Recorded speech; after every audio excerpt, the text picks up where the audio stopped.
अस्सलाम वालेकुम। जो हजूर सल्लल्लाहु से इश्क करता है वही वीडियो को लाइक शेयर और चैनल को सब्सक्राइब करेगा। और आप सरकार के लिए एक अच्छी सी बात लिखें और इस वीडियो को मुकम्मल सुनें और हमारे लिए दुआ करें। अस्सलाम वालेकुम। मुख्तसर कहानी। सरकार सल्लल्लाहु अलैहि वसल्लम और बिलाल का इश्क। मदीना की एक खामोश रात थी। अजान की आवाज़ फ़ज़ा में गूंज रही थी।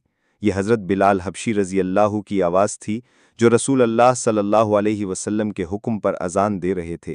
उनका दिल इश्क़ मुस्तफ़ा सल्लल्लाहु अलैहि वसल्लम से लबरेज था।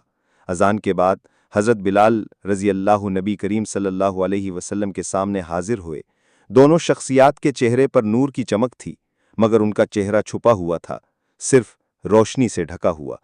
नबी सल्लल्लाहु अलैहि वसल्लम ने मोहब्बत से फरमाया, बिलाल, तुम्हारी आवाज़ ने जन्नत में मेरे कदमों की आहट सुनाई है। ये सुनकर हज़रत बिलाल की आंखों से आंसू बहने लगे।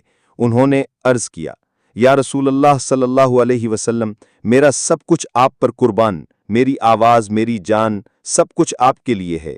नबी पाक ने अपने नूरानी हाथ उनके कंधों पर रखे और दोनों ने खामोशी से आसमान की तरफ देखा, जैसे रूहानी राज का तबादला हो रहा हो।